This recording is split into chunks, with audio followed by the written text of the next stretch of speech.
আসসালামু আলাইকুম প্রিয় বন্ধুরা। এ যেন কিছু খুঁড়তে সাপ বেরিয়ে আসার মতন ঘটনা।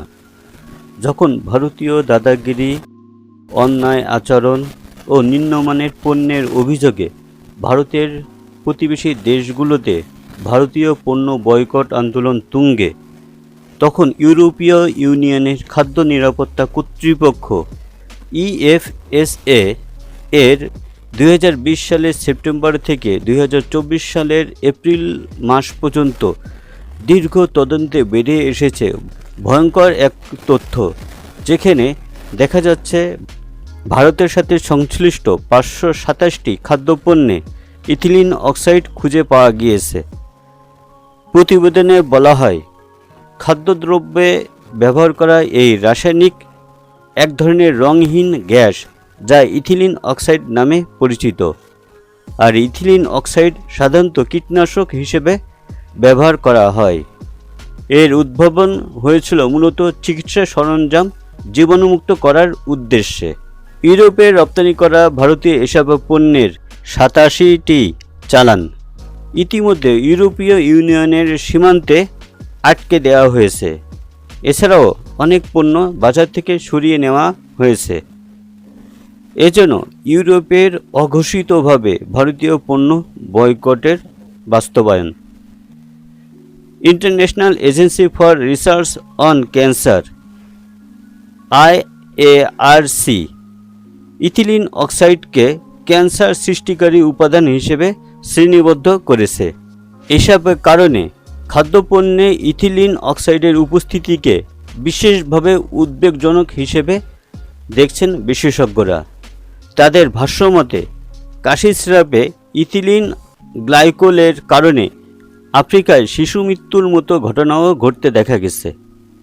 বিশেষজ্ঞদের মতে রাসায়নিকটির কারণে লিম্ফোমা, লিউকেমিয়া সহ নানা ধরনের মারাত্মক ক্যান্সারের ঝুঁকি বাড়তে পারে। রাসায়নিকটির ডিএনএকে ক্ষতিগ্রস্ত করার সক্ষমতায় একে ক্যান্সারের ঝুঁকি বৃদ্ধিকারী উপাদানে রূপ দিয়েছে। এর প্রভাব তাৎক্ষণিক ও দীর্ঘমেয়াদী উভয় ধরনেরই হতে পারে। শুধু খাদ্য হিসেবে নয়, ইথিলিন অক্সাইড মিশ্রিত দূষিত পণ্য নড়াচড়ার মাধ্যমেও উল্লেখযোগ্য মাত্রায় স্বাস্থ্য ঝুঁকি তৈরি হতে পারে।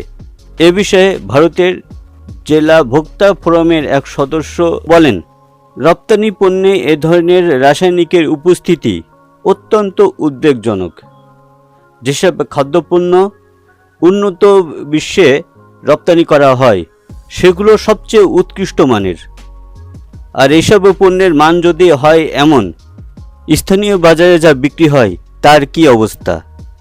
এর আগে গত 23শে এপ্রিল ব্রিটিশ বার্তা সংস্থা রয়টার্সের এক প্রতিবেদনে বলা হয়, ভারতীয় কোম্পানি MDH ও এভারেস্ট স্পাইসের গুঁড়া মশলা বিক্রিতে নিষেধাজ্ঞা আরোপ করেছে হংকং ও সিঙ্গাপুর। তাদের অভিযোগ, ভারতীয় বৃহৎ দুই কোম্পানির গুঁড়া মশলায় ক্যান্সার সৃষ্টিকারী রাসায়নিক ইথিলিন অক্সাইডের উপস্থিতি পাওয়া গিয়েছে। ফলে চলতি মাসে হংকং মাছ রান্নায় ব্যবহৃত ভারতীয় কোম্পানি MDHের 3 ধরনের গুঁড়া মশলা ও এভারেস্টের একটি গুঁড়া মশলার বিক্রি স্থগিত করেছে। সিঙ্গাপুরও দেশটির বাজার থেকে এভারেস্টের গুঁড়া মশলা প্রত্যাহার করার নির্দেশ দিয়েছে।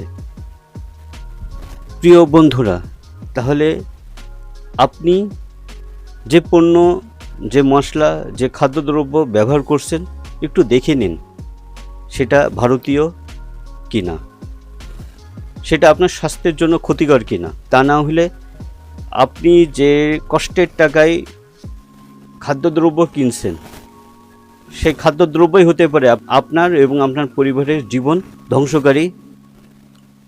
যেখানেই থাকুন ভালো থাকুন, সুস্থ থাকুন। আজ এই পর্যন্তই। পরবর্তী আপডেটের জন্য আমাদের সাথেই থাকুন। ধন্যবাদ।